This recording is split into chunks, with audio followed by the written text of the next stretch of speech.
கிறிஸ்துவில் பிரியமானவர்களே, ஆண்டவராக இயேசு கிறிஸ்துவின் நாமத்திலே உங்கள் யாவரையும் வாழ்த்தி ஆசிர்வதிக்கிறேன். இந்த நாளுக்கென்று தேவன் நமக்கு அருளி இருக்கும் ஜீவ வார்த்தை யாக்கோபு எழுதின நிருபம் 5ஆம் அதிகாரம் 18வது வசனத்தில் இருக்கிறது. மறுபடியும் ஜெபம் பண்ணினான், அப்பொழுது வானம் மழையை பொழிந்தது, பூமி தன் பலனை தந்தது. கர்த்தருடைய சகோதரன் என்று அறியப்பட்ட அப்போஸ்தலனாகிய யாக்கோபு அவன் எழுதின பொதுவான நிருபம் தான் இந்த நிருபம். இதை முழுவதுமாக வாசித்து பார்க்கும்போது இங்கே சில பழைய ஏற்பாட்டு நபர்களை கொண்டு புதிய ஏற்பாட்டின் சத்தியத்தை அவர் அழகாக எடுத்துரைப்பதை பார்க்கலாம். என கேட்கிற தேவனுடைய பிள்ளைகளை, நாம் வாசித்த வசனத்திலே மறுபடியும் ஜெபம் பண்ணினான், அப்பொழுது வானம் மழையை பொழிந்தது, பூமி தன் பலனை தந்தது என்று எழுதியிருக்கிறது. கர்த்தர் இந்த வார்த்தையை வாக்குத்தத்தமாய் அருளி இருக்கிறபடினால் நான் நம்புகிறேன், விசுவாசிக்கிறேன். மறுபடியும் மறுபடியும் மறுபடியும் நீங்கள் ஜெபித்து போராடி கேட்டுக்கொண்டிருக்கிற காரியங்களிலே உங்களுக்காக இன்றைக்கு தேவன் வானத்தையும் பூமியையும் திறக்கப் போகிறார். வானம் பொழிந்தது என்று எழுதியிருக்கிறது. வானம் இன்றைக்கு ஏதோ ஒரு நன்மையை, ஏதோ ஒரு ஆசீர்வாதத்தை உங்கள் வாழ்க்கையிலே பொழிய போகிறது. பூமி தன் பலனை தந்தது என்று எழுதியிருக்கிறது. எனவே பூமி இன்றைக்கு திறக்கப்பட்டு அதில் இருக்கிற கடினமான சூழ்நிலைகள், கடினமான மனிதர்களுடைய இருதயங்கள், இவைகளெல்லாம் உங்களுக்காய் திறக்கப்பட்டு ஏதோ ஒன்றை அது தரப்போகிறது. தேவனுடைய பிள்ளைகளே, மறுபடியும் ஜெபம் பண்ணினான், அப்பொழுது வானம் மழையை பொழிந்தது, பூமி தன் பலனை தந்தது.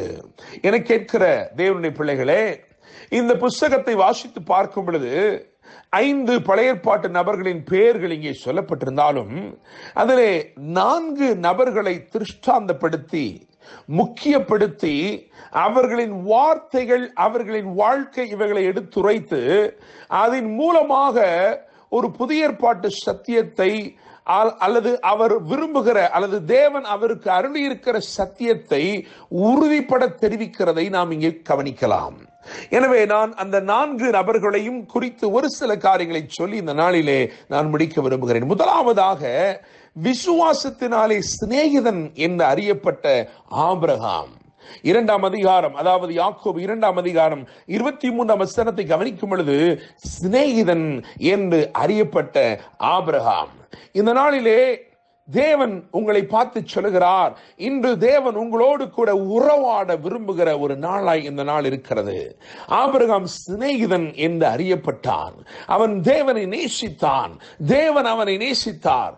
இந்த நாள் தேவன் உங்களுடைய உறவாட விரும்புகிற நாளாய் இருக்கிறது.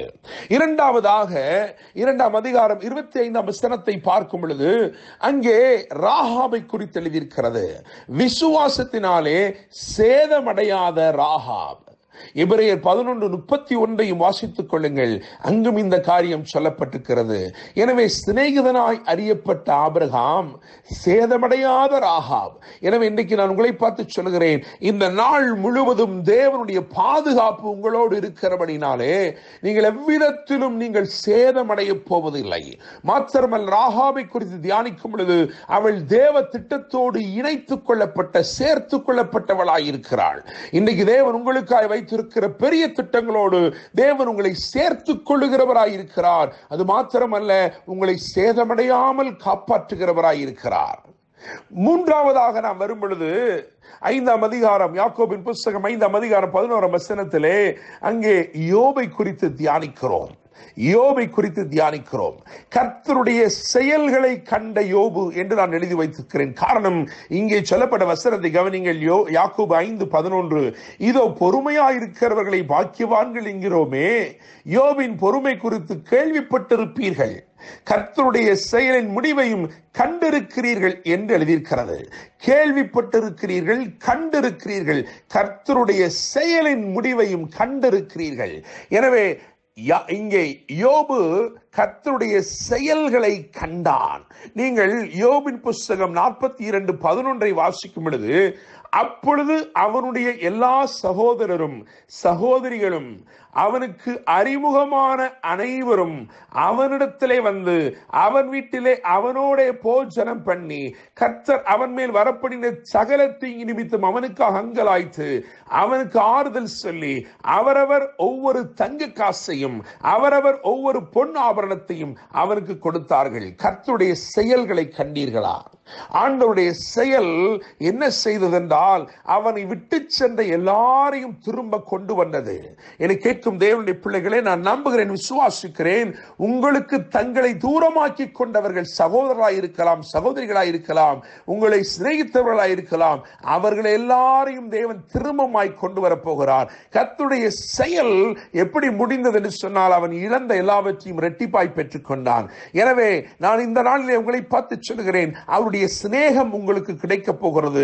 நீங்கள் சேதம் அடைய போவதில்லை. நீங்கள் நிச்சயமாக இந்த நாளில் அவருடைய செயல்களை காண போகிறீர்கள்.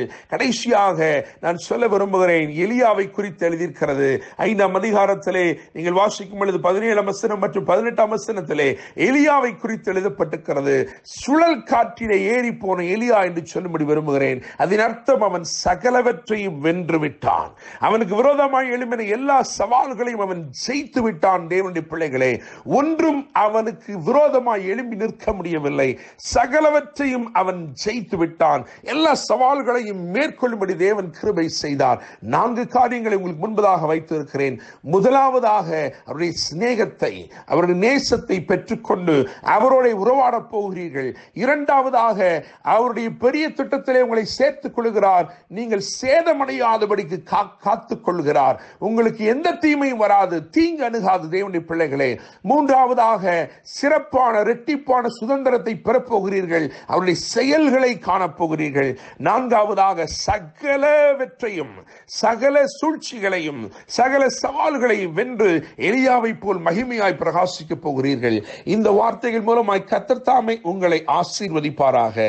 என்றும் அன்புடன் pastor Daniel Moses. God bless you.